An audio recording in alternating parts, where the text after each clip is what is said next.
محرم الحرام کا ماہ معظم شروع ہو چکا ہے اور یہ مہینہ بھی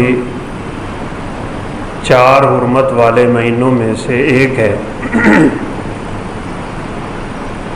جن مہینوں کو اللہ تعالیٰ نے دوسروں سے زیادہ عظمت نصیب کی ہے۔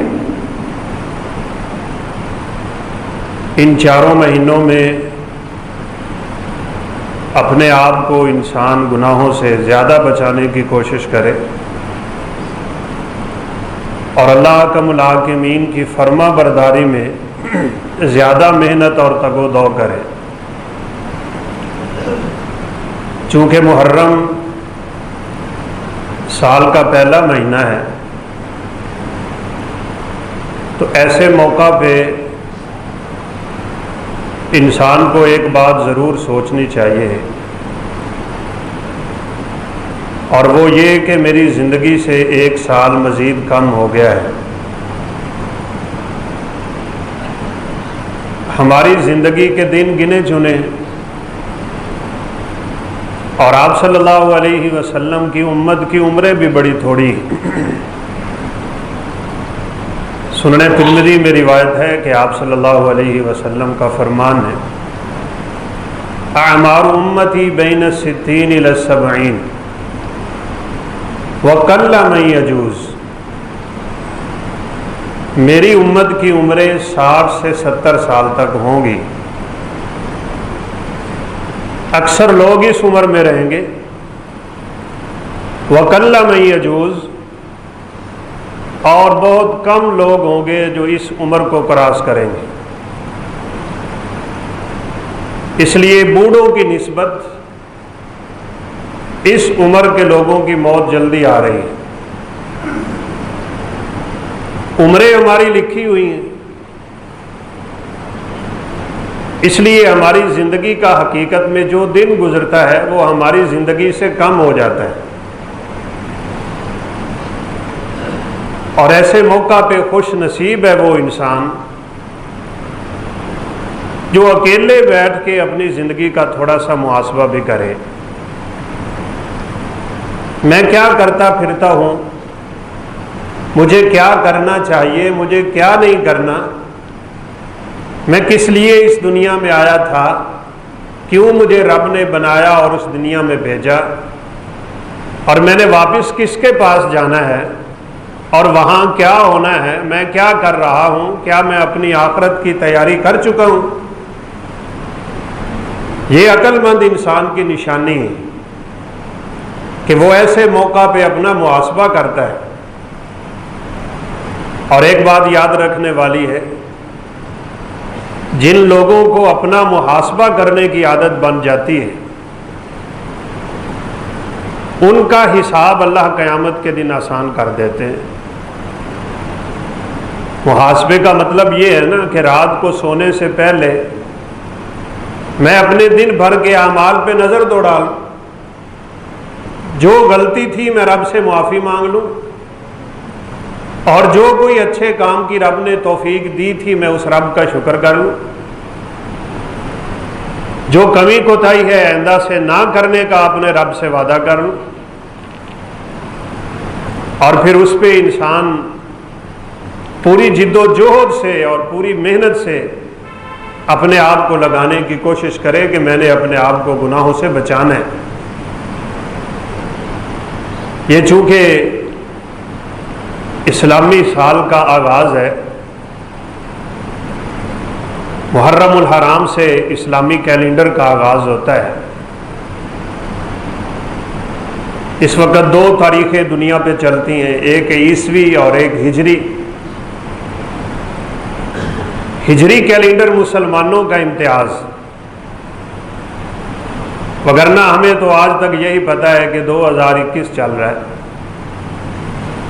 یعنی سیدنا عیسیٰ علیہ السلام ان کی ولادت کو 2021 سال بیت چکے۔ ان سے پہلے بھی تاریخ انہی کے نام سے چلتی ہے۔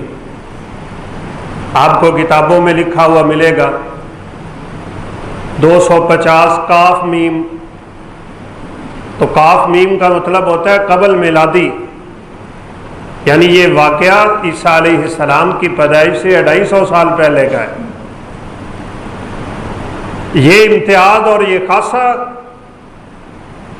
یہ امیر المومنین سیدنا عمر بن خطاب رضی اللہ تعالیٰ عنہ کے سر پہ ہے۔ آپ اگر دنیا کی تاریخوں کا جائزہ لیں گے، کیلنڈر تو اور بھی چلتے ہیں، ہمارے پنجابی میں بڑا لوگوں کو پتہ ہے، پرانے جو لوگ ہیں، کہ یہ ساون چل رہا ہے، یہ فلاں مہینہ چل رہا ہے۔ جتنے بھی کیلنڈر دنیا میں ہیں، سب کے سب کا آغاز کسی نے جشن سے رکھا ہے، کسی نے خوشی سے رکھا ہے، کسی نے غمی سے رکھا ہے، کسی نے کوئی خاص مناسبت اختیار کی، کسی نے کوئی، لیکن قربان جائیں عمر فاروق رضی اللہ تعالیٰ عنہ کی بصیرت پہ، انہوں نے اسلامی کیلنڈر کا آغاز اس دن سے کیا ہے جس دن ریاست مدینہ قائم ہوئی تھی۔ اللہ کے پیغمبر ہجرت کر کے مدینہ پہنچے تھے، اور اسلام میں ایک انصار اور مہاجرین کا بھائی چارہ قائم ہوا تھا، اور ایسا بھائی چارہ اور اخوت قائم ہوئی کہ رہتی دنیا تک اس کی کوئی مثال پیش نہیں کر سکتی۔ قرآن مجید میں ہے لمسجد اسس علی التقوی من اول یوم، یہ مسجد قباء پہلے دن سے ہی تقوی کی بنیاد پہ قائم ہوئی ہے۔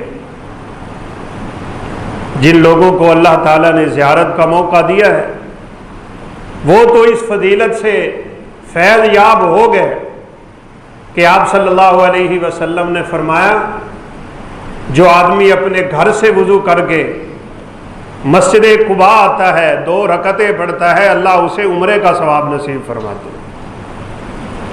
تو اس آیت کریمہ میں اول یوم سے مراد یکم محرم،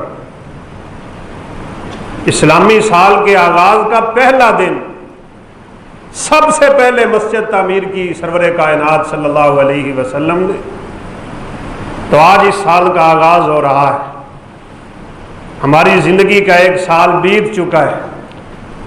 محرم الحرام عظمت والے اور حرمت والے مہینوں میں سے بھی ہے، جیسا کہ رسول اللہ صلی اللہ علیہ وسلم کا فرمان کہ 4 مہینے اللہ تعالیٰ نے حرمت والے بنائے ہیں، ان کی زیادہ تکریم کرنی چاہیے، ان میں زیادہ نیکیاں کرنی چاہیے، اپنے آپ کو زیادہ بچانے کی کوشش کرنی چاہیے۔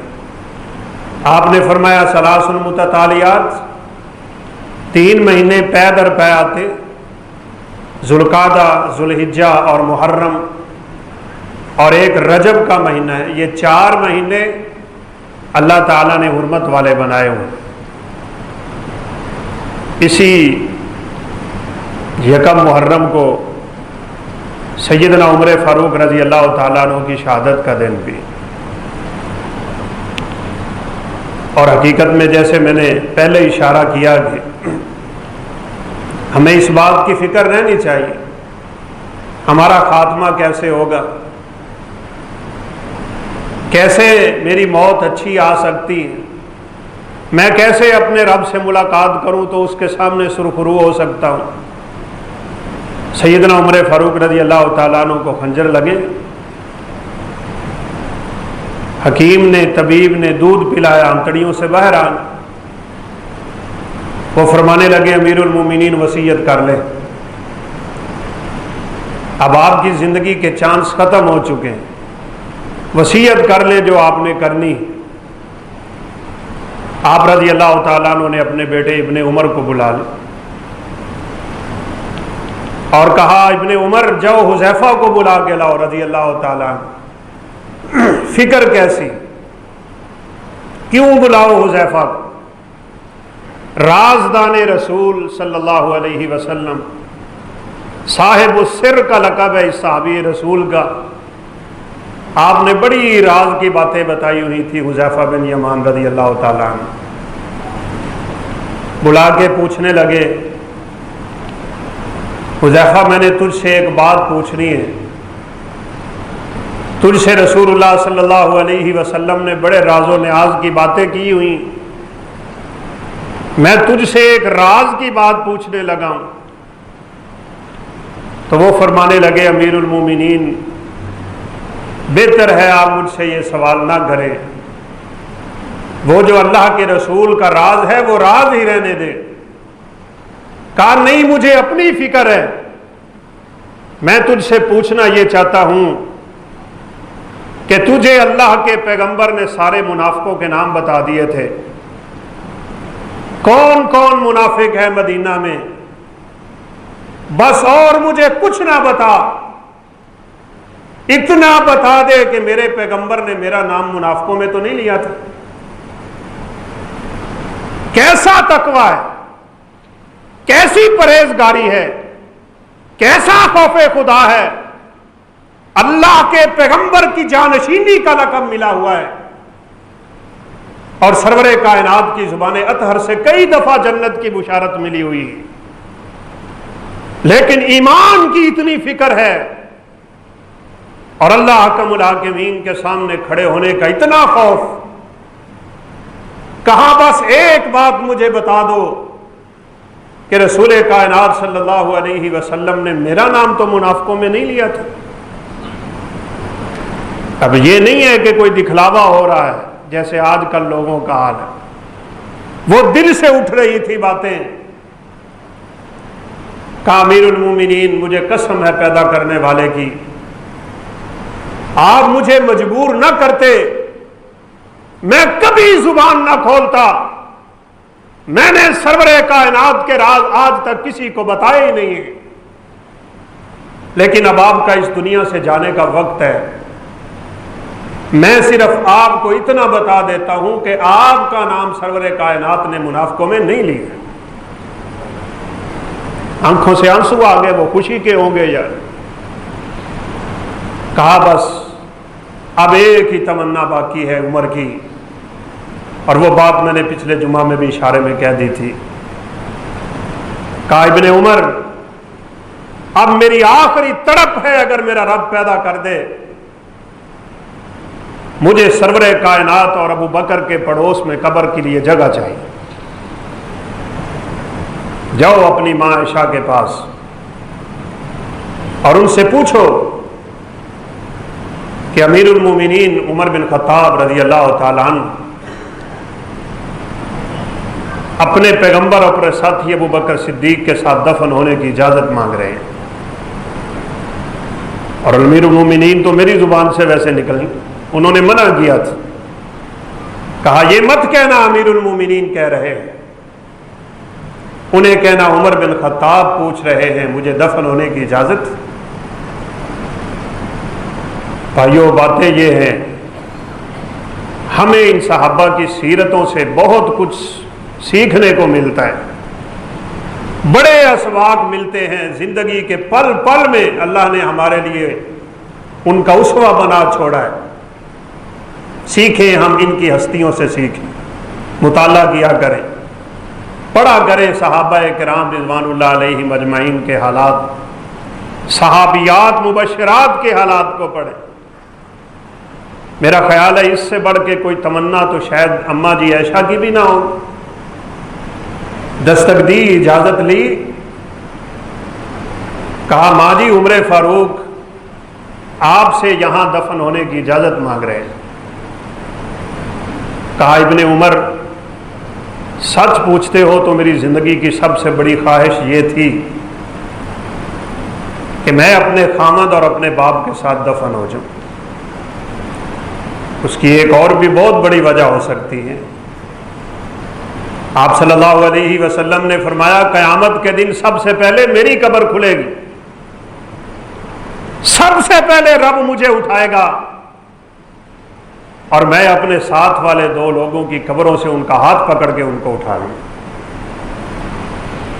ابو بکر صدیق اور عمر فاروق کے کیا کہنے، کہا میری خواہش بڑی تھی، تڑپ میری بڑی تھی، لیکن عمر فاروق کی آرزو پہ میں اپنی خواہش کو قربان کر رہی ہوں۔ میرے اور آپ کے لیے کتنے بڑے اسباب، اپنے مسلمان بھائی کو خوش کرنے کے لیے جو کچھ ہو سکتا ہے کر، اپنی خواہشات قربان کرنا سیکھیں، ایثار کا جذبہ اپنے اندر پیدا کریں۔ یہ محرم الحرام کے مہینے میں بالخصوص صحابہ کرام کے تذکرے ضرور کیے جاتے ہیں، اور اس کی وجہ یہ ہے کہ ایک خاص فرقہ جس نے محرم الحرام کے پہلے 10 دن کو تماشا بنا رکھا ہے، وہ شہادت حسین کی آڑ میں صحابہ کرام کو برا بھلا کہتے، تو ہم پھر ان کے مقابلے میں اپنے صحابہ کی سیرتیں بیان کرتے ہیں۔ جب بالکل موت قریب آ گئی تو پھر ان کو بلایا، ابن عمر جب میں فوت ہو جاؤں میری چارپائی اور ناش کو حجرہ عائشہ کے باہر رکھ دینا، آج تو ممکن ہے میں زندہ ہوں، ابھی میں خلیفہ ہوں اور اس خلافت کے روب میں عائشہ نے اجازت دے دی ہو، کل کو صحیح علم ہوگا جب میں اس دنیا سے اٹھ جاؤں گا، تم نے میری ناش کو باہر رکھ کے پھر جا کے اجازت مانگنی ہے کہ عمر کی میت یہاں دفن ہونے کی اجازت مانگ رہے ہیں۔ آپ صلی اللہ علیہ وسلم کی ہجرت بھی اسی مہینے میں ہوئی، پہنچے اگرچہ آپ صلی اللہ علیہ وسلم کچھ تاخیر سے تھے، ابو بکر صدیق ساتھ، اللہ نے انہیں دنیا میں بھی ساتھ نصیب فرمایا، قبر میں بھی ساتھ نصیب فرمایا، قبریں کھلیں گی پھر بھی اکٹھے رہیں گے، میدان محشر میں بھی اکٹھے رہیں گے، اور کیا عظمتیں ہیں۔ رسول اللہ صلی اللہ علیہ وسلم جب جنت میں داخل ہوں گے سب سے پہلے لوگوں میں ابو بکر صدیق داخل ہیں، پھر عمر فاروق داخل ہیں۔ آج سیدنا حسین رضی اللہ تعالیٰ عنہ کی شہادت کے تذکرے ہیں، عمر فاروق کی شہادت کے کیوں نہیں، عثمان ذو النورین کی شہادت کے کیوں نہیں؟ یہاں جھوٹ کے پلندے، جھوٹے واقعات، من گڑت باتیں، یوں کر کے پانی بند رہا، یوں کر کے چھوٹے کو لٹایا، یوں کر کے بڑے کو لٹایا، اور ساری تاریخ گواہ ہے سیدنا عثمان رضی اللہ تعالیٰ عنہ کا پانی 40 دن بند رہا تھا۔ وہ شہادت سیدنا حسین رضی اللہ تعالیٰ عنہ کی شہادت سے کہیں سخت ہے، کہیں مظلومانہ ہے۔ سیدنا عثمان اپنے گھر کی چھت پہ چڑھ کے کہا کرتے تھے، او لوگو تم نے میرے اوپر وہ پانی بند کر دیا جو پانی میں نے ہی مسلمانوں کے لیے خرید کے وقف کر رکھا ہے۔ یہ بئر معونہ جو ایک یہودی کے قبضے میں تھا، ایک گلاس پانی کے لینے کے لیے سارا دن تمہیں محنتیں کرنا پڑتی تھی، اور رسول اللہ صلی اللہ علیہ وسلم نے فرمایا تھا جو آدمی یہ کنواں خرید کے مسلمانوں پہ وقف کر دے میں محمد اسے جنت کی بشارت دیتا ہوں صلی اللہ علیہ وسلم۔ یہ میں نے نہیں خریدا، آج اسی کا پانی مجھ پہ بند کر دیا تم نے۔ اور مسجد نبوی کی طرف اشارہ کر کے کہا کرتے تھے یہ وہی مسجد ہے کہ جس کی زمین میں نے خریدی تھی، اس کی توسیع میں نے کی تھی، آج اسی مسجد میں تم مجھے نماز نہیں پڑھنے دیتے ہو۔ بڑی مظلومانہ شہادت ہے، اور وہ بھی یہ گزرنے والے چند ایام قبل کی بات ہے، 18 ذوالحجہ، بعض مورخین 12 ذوالحجہ لکھتے ہیں۔ ذوالحجہ میں ان کی شہادت ہے، اور محرم میں عمر فاروق رضی اللہ عنہ کی شہادت، اور کہا تھا عثمان ذو النورین رضی اللہ تعالیٰ عنہ اپنے گھر کی چھت پہ چڑھ کے کہا تھا سن لو، آج اگر تم نے مجھے شہید کر دیا اسلام میں ایسا فتنے کا دروازہ کھلے گا جو قیامت تک بند نہیں ہو۔ اللہ اکبر، کیا زندگی ہے، کیا سیرت ہے ان کی۔ خلیفۃ المسلمین، سلطنت و کمالی کی انسان، خدائے ذوالجلال کی قسم ہے اگر عثمان چاہتے یہ جو باغی گروہ آیا تھا چند لوگوں کا، ان کی گردنیں اڑا کے ہمیشہ کے لیے عبرت کا نشانہ بنا سکتے تھے، لیکن یہ بدبخت یہودی تھے اور پڑھتے کلمہ تھے، جیسے آج ایک منافقوں کا ٹولہ موجود ہے، کلمہ پڑھتے ہیں زبان سے لیکن حقیقت میں اسلام کے بہت بڑے دشمن ہوتے ہیں۔ عثمان کہا کرتے تھے ان کلمہ پڑھنے والوں پہ میری تلوار نہیں چلے، چاہے جھوٹا ہی پڑھتے۔ اللہ کے پیغمبر نے بھی تو منافقوں کو قتل نہیں کروایا نا۔ لوگ کیا کہیں گے، محمد صلی اللہ علیہ وسلم کلمہ پڑھنے والوں کو مرواتا ہے۔ آج ہماری چھوٹی سی بات پہ لڑائی ہو جاتی ہے، اور اللہ معاف فرمائے کہیں کہیں تو یہ سننے کو ملتا ہے چھوٹی سی بات پہ کئی افراد قتل ہو گئے۔ عثمان کو علم ہے انہوں نے مجھے شہید کرنا ہے، اور وہ علم بھی سرور کائنات کی زبان اطہر سے سن رکھا تھا۔ ابو موسیٰ اشعری رضی اللہ تعالیٰ عنہ کہتے ہیں ایک دن سرور کائنات مدینہ کے ایک باغ میں داخل ہوئے تو میں نے سوچا آج آپ آرام کرنا چاہتے ہیں، دروازہ بند کر دیا۔ میں نے دروازے کے ساتھ ٹیک لگا لی، کسی کو آپ کی اجازت کے بغیر میں اندر نہیں آنے دوں گا۔ دروازے پہ دستک ہوئی، پوچھا کون؟ کہا ابو بکر۔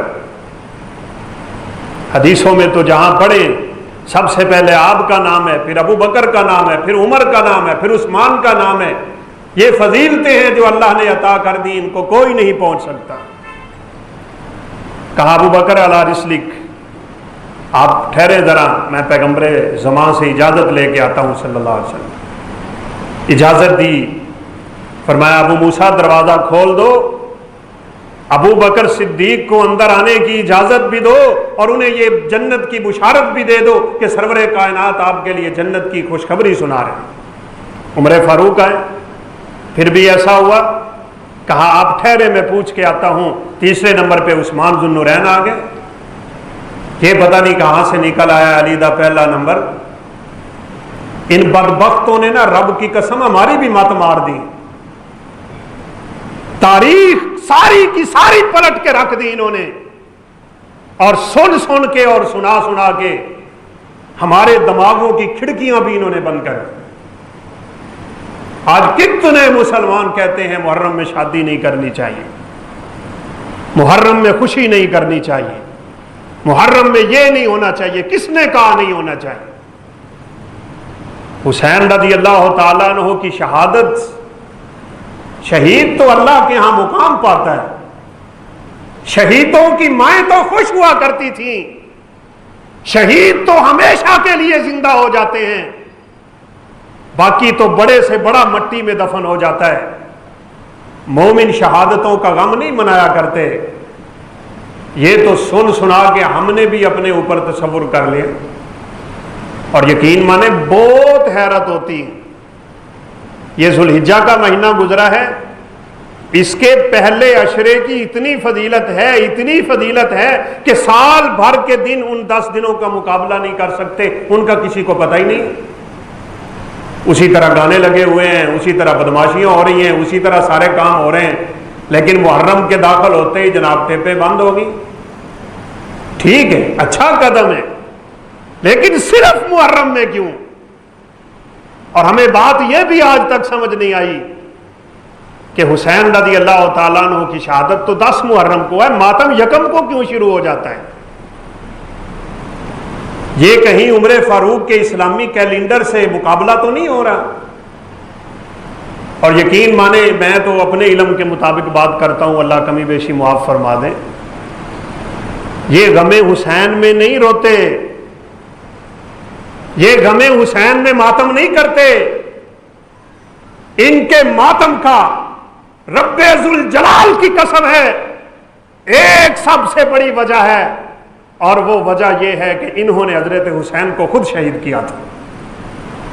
اب روتے ہیں، پیٹتے ہیں، مارتے ہیں خنجر اپنے سروں پہ، زنجیر زنی کرتے ہیں، نوحہ کلا ہوتے ہیں، صرف اس لیے ہوتے ہیں کہ شاید اس عمل کے ذریعے اللہ ہمارے گناہ کو معاف کرے۔ سرور کائنات کی وفات کا غم کوئی نہیں، جو دنیا کا سب سے بڑا غم ہے۔ 6 مہینے فاطمہ زندہ رہی تھی رضی اللہ تعالی عنہا، 6 مہینے فاطمہ کے لبوں پہ کبھی کسی نے مسکراہٹ نہیں دیکھی.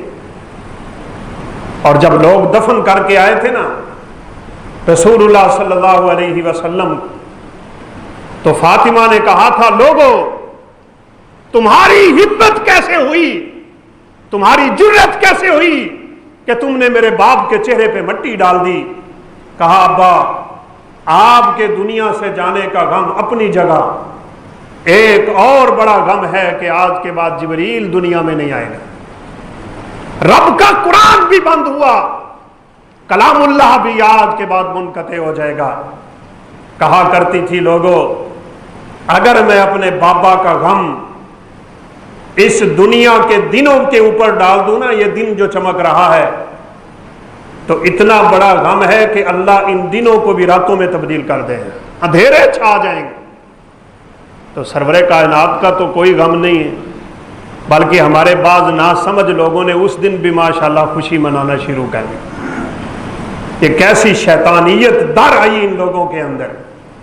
جس دن سرور کائنات کی وفات ہوتی ہے اس دن جشن عید میلاد النبی ہو رہا ہے. علی کی شہادت کا غم کیوں نہیں، حسن کی شہادت کا غم کیوں نہیں، عثمان کی شہادت کا غم کیوں نہیں، عمر فاروق کی شہادت کا غم کیوں نہیں، خباب اور خباب کی شہادت کا غم کیوں نہیں.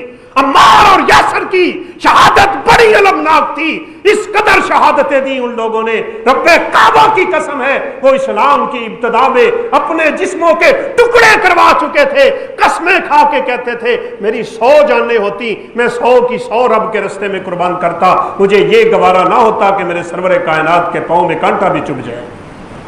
ان کی شہادتوں کو تو کوئی نہیں پہنچ سکتا، لیکن وہاں کوئی غم نہیں. اور میں نے تو پہلے بھی کئی دفعہ ذکر کیا ہوا ہے، یہ باتیں سمجھنے والی. حضرت حسن بڑے ہیں، حضرت حسین چھوٹے ہیں، یہ دونوں جنت کے شہزادے، اہل بیت اطہار، سرور کائنات کی آنکھوں کے تارے، ہما ریحانتا فی الدنیا والآخرہ. یہ حسن و حسین میں تفریق تم نے کیوں کر دی؟ ہم نے تو اللہ کے فضل سے آج تک نہ کی. ہم تو جتنا حسین کو مانتے ہیں اتنا حسن کو مانتے، اور میرے پیغمبر کی زبان بھی یہی بتاتی ہے. حدیثیں کھول کے دیکھ لیں، جہاں حسن کی بات ہے وہاں حسین کی بات ہے. آپ جمعہ پڑھا رہے ہیں، حسن و حسین سامنے سے داخل، چھوٹے بچے ہیں، وہ عربی جو لباس پہنتے ہیں، ماں جی اماں فاطمہ نے ایسا لباس پہنایا جو تھوڑا قدموں کے نیچے جا رہا ہے، چلتے ہیں پاؤں کے نیچے قمیض آتی ہے، لڑکھڑا کے گر جاتے ہیں. سرور کائنات کو جنت کے شہزادوں سے اتنی محبت تھی، آپ نے خطبہ چھوڑ دیا، آپ منبر سے نیچے اتر گئے، ایک بچے کو اٹھا کے ادھر دوسرے کو ادھر بٹھا کے میرے پیغمبر نے خطبہ دیا. ہر جگہ پہ حسن و حسین کے تذکرے اکٹھے ہیں. ایک صحابی کہتے ہیں میں نے آپ صلی اللہ علیہ وسلم کے دروازے پہ دستک دی، آپ نے دروازہ کھولا، آپ نے کملی اوڑھی ہے، چادر لی ہوئی ہے، اور مجھے لگا کہ یہاں بھی کچھ ہے یہاں بھی کچھ ہے. تو میں نے پوچھا سرور کائنات آپ نے کیا اٹھا رکھا ہے؟ آپ صلی اللہ علیہ وسلم نے اپنی چادر ادھر کی تو ایک طرف حسن کو اٹھایا ہوا ہے، دوسری طرف حسین کو اٹھایا، رضی اللہ تعالیٰ. تمہیں حسن کی شہادت کا غم کیوں نہیں ہے؟ آپ لوگوں نے کبھی دیکھا ہے کوئی شیعہ، نام تو نہیں لینے چاہیے سٹیجوں پہ، وہ حضرت حسن کی وفات کا بھی غم مناتا ہو؟ کیوں نہیں؟ کبھی ہم نے سوچا ہے؟ کیوں بھلا نہیں؟ اللہ اکبر.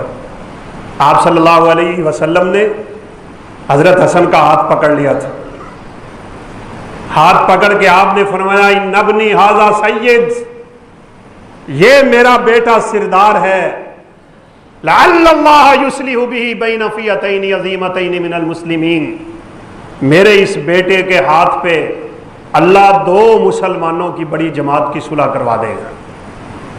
باتیں بڑی تاریخی اور لمبی ہیں. حضرت حسین رضی اللہ تعالیٰ عنہ، حضرت حسن رضی اللہ تعالیٰ عنہ، سیدنا علی رضی اللہ تعالیٰ عنہ، جب عثمان شہید ہوئے تھے ان کے دروازے پہ آتے تھے، محمد بن مسلمہ بھی آتے تھے، علی کا پیغام بھی جاتا تھا، عثمان آپ اشارہ کریں ہم ان کی گردنیں اڑا کے رکھ دیں گے۔ کہا نہیں، میں کلمہ گو لوگوں کی گردنیں نہیں اڑانا چاہتا۔ اگر علی کو عثمان سے پیار نہیں تھا تو عثمان کے دروازے پہ علی کیوں جاتے تھے رضی اللہ تعالیٰ عنہ۔ باتیں بڑی کرنے کی ہیں قسم سے۔ بہرحال آپ صلی اللہ علیہ وسلم ایک دن عثمان کو خواب میں ملے اور آپ نے فرمایا عثمان عرصہ ہو گیا تو نے میرے پاس افطاری نہیں کی، تیری افطاری میرے پاس۔ عثمان رضی اللہ تعالیٰ عنہ سمجھ گئے میری شہادت کا دن، وضو کیا، غسل کیا، اچھا لباس پہنا، جمعے کا دن تھا، روزہ رکھ لیا، قرآن مجید کی تلاوت شروع کر دی۔ یہ بلوائی، یہ باغی گروہ، یہ یہودی ٹولہ جو اپنے آپ کو اہل بیت کی محبت کے دعوے میں گرفتار کہتا تھا، آج بھی کہتا ہے نظریات وہی ہیں، عقائد وہی ہیں، ان کے وہی عقیدے اور وہی نظریات ہیں۔ رب کعبہ کی قسم جو اس ٹولے کے تھے اسلام کے خلاف، مسلمانوں کے خلاف، اوپر سے کلمہ پڑھنے والے ہیں، دیواریں پھلانگ کے دوسرے گھروں سے عثمان کے گھر میں اترے ہیں۔ ایک ان کی بیوی نیلہ ہے، ایک سیدنا عثمان ذو النورین ہیں، قرآن کی تلاوت کر رہے تھے، پہلا پارہ ختم ہو رہا تھا، صبغۃ اللہ ومن احسن من اللہ صبغہ، عثمان تیری شان پہ قربان جائیں، تو ایتے بھی کون سی تلاوت کر رہا تھا؟ فَسَيَكْفِيكَهُمُ اللَّهُ، اس جگہ پہ پہنچے تھے، انہوں نے وار کیا، نیلہ آگے بڑھی، انگلیاں کٹ گئیں، ہاتھ کٹ گیا، ذو النورین رضی اللہ تعالیٰ عنہ قرآن کی تلاوت میں مشغول ہیں۔ ان بدبختوں نے مار مار کے سیدنا عثمان کو شہید کیا۔ وہ خون سے بھرا ہوا قرآن آج بھی کہیں نہ کہیں لائبریری میں موجود۔ قرآن گواہی دے گا قیامت کے دن عثمان کی شہادت۔ وہ امیر معاویہ رضی اللہ عنہ نے کٹی ہوئی انگلیاں دمشق کی مسجد میں جا کے لٹکا دی تھی، جہاں سے ساری تاریخ بدلی، جہاں سے کچھ نہ کچھ مسائل بنے۔ اب علی رضی اللہ تعالیٰ عنہ کو انہوں نے خلیفہ چنا، چاہتے بدبخت اور کچھ تھے، ظاہر کچھ اور کرتے تھے، اور آج بھی یقین مانیے چاہتے کچھ ہے اور ہیں، ظاہر کچھ اور کرتے ہیں۔ یہ تقیہ تو ان کے مذہب کی علامت ہے۔ تقیے کا مطلب ہوتا ہے اوپر سے اور بولو، سمجھنے والا اور سمجھے، دل میں کچھ اور رکھو۔ مسلمانوں کے خلاف تو اس طرح کی ان کی حرکتیں ہیں، کتابیں بھری پڑی۔ ہوا یہ کہ علی رضی اللہ تعالیٰ عنہ کی بیعت ہو گئی، یہی باغی ٹولہ ان کی بیعت کرنے میں آگے آگے۔ شام کا علاقہ سیدنا امیر معاویہ کے ہاتھ میں ہے رضی اللہ تعالیٰ عنہ، حضرت عثمان نے ان کو گورنر بنایا ہوا ہے، عزیز ہیں، رشتہ دار۔ ان کو شہادت کی خبر ملی، ادھر سے علی رضی اللہ تعالیٰ عنہ کا ایک آدمی پہنچا کہ علی خلیفہ بن گئے، آپ ان کی بیعت کر لیجئے۔ امیر معاویہ رضی اللہ تعالیٰ عنہ نے کہا جب تک میں علی کے خون کا بدلہ نہیں لے لیتا میں امیر معاویہ علی کی بیعت نہیں کروں۔ یہ ان کا اجتہاد ہے، آپ اس بات کو اچھی طرح سمجھ لیں۔ اہل سنت والجماعت کا یہ عقیدہ چلا آ رہا ہے، صحابہ کے دور سے لے کے آج تک صحابہ کی غلطیاں بیان نہیں کی جاتی، صحابہ کرام کے اجتہادات جہاں ان سے کمی کوتاہی ہوئی ہو اس کو بیان نہیں کیا جاتا۔ اس کی وجہ یہ ہے اللہ نے سب کے سب کو معاف کر کے جنت کا سرٹیفکیٹ عطا کر دیا، رضی اللہ عنہم ورضوا عنہ۔ آخر وہ بھی انسان۔ امیر معاویہ کہتے تھے میں بیعت نہیں کروں گا، علی کہتے تھے پہلے بیعت کرو، مجھے ابھی علم نہیں کہ حقیقت میں مارنے والے کون، ابھی میرے ہاتھ اتنے مضبوط نہیں کہ میں ان بلوائیوں سے اپنا بدلہ لے سکوں۔ ان کا موقف بھی ٹھیک ہے، ان کا موقف بھی ٹھیک۔ وہ قرآن کی آیت سے استدلال کرتے ومن قتل مظلوما فقد جعلنا لولیہ سلطانا، جس کا کوئی مار دیا جائے اس کے پاس طاقت ہے تو بدلہ لے سکتا ہے۔ آج تو حکومت کا کام ہے نا، اس وقت امیر معاویہ کی شام میں حکومت قائم، اسی سے بات بگڑ گئی۔ علی رضی اللہ تعالی عنہ کو بلوائی کہنے لگے اور یہی مشورہ دینے والے مرواتے ہیں حقیقت میں۔ کہا اگر امیر معاویہ بیعت نہیں کرتے ہم ان کے خلاف جنگ کریں۔